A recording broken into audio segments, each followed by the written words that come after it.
Hello, and welcome to the first part of Roleplayin's Beginner's Guide to ArcheAge. This is a multi-part video series that will aim to briefly cover a lot of topics you need to know about in order to get started in ArcheAge. Links to all completed sections of this guide are available in the video description as well as at roleplayin.com. Let me preface this by saying that every aspect of an ArcheAge character can be changed at any time. Selecting a skill tree does not lock you into it permanently. You can go through and redo all skill trees, item choices, and other major aspects of your build at any point. But the farther you progress before deciding on a change, the harder and potentially more expensive it'll be to make that change. Because of this, it's a good idea to have an idea of your character in mind before coming into the game. But also, to keep in mind changes down the line are very possible if you're not enjoying your character the way it's built. This guide is going to arm you with basic information you'll need to select your initial class.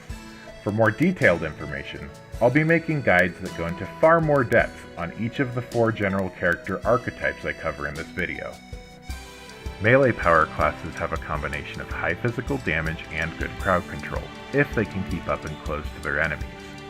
This can make them devastating opponents in many scenarios.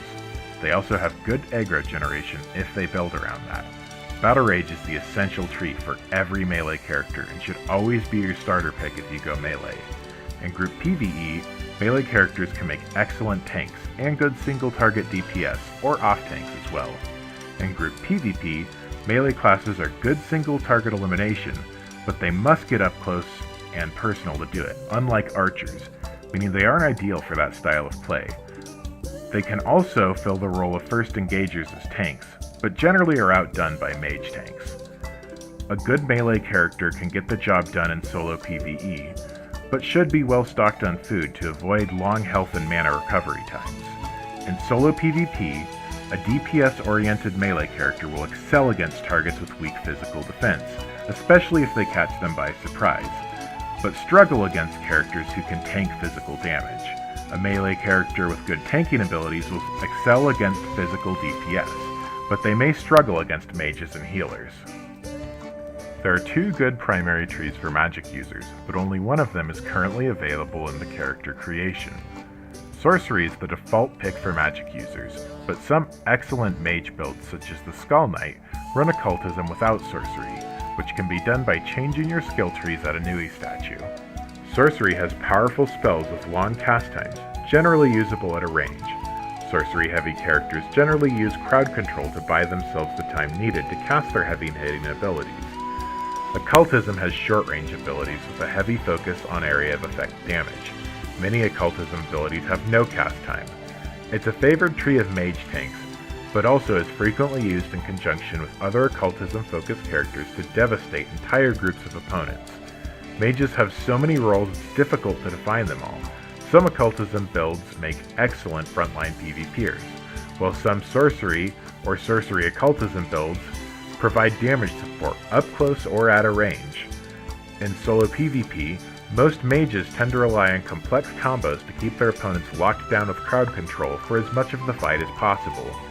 Mage tanks tend not to have the best aggro generation in PvE when compared with melee tanks, but mages with AoE are great at solo farming entire groups of enemies. Ranged power classes focus on dealing high damage at a long range. Most range builds can shoot farther away than any other non-ranged build. They frequently couple this with high mobility to keep their enemies at a distance. Archery is the essential tree for every ranger, making it the obvious starter pick for a ranged-focused character. Both in PvE and PvP, rangers tend to fill the role of a highly mobile glass cannon, though some PvP builds do have a bit of tank to them. Rangers are very good for picking off high-value targets in group PvP. In group PvE, they are good single-target DPS, though they do have some area of effect capabilities.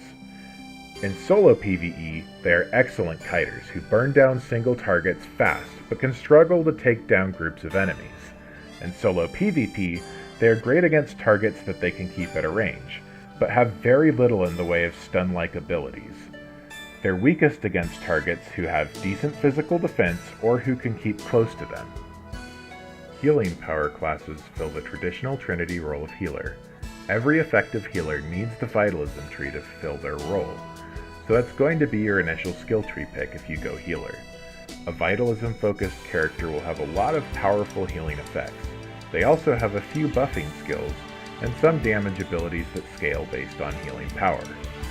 PvE focused healers tend to min-max around their healing power, while in PvP, healers need more survivability, causing them to frequently turn to measures such as tanking stats, crowd control, and stealth.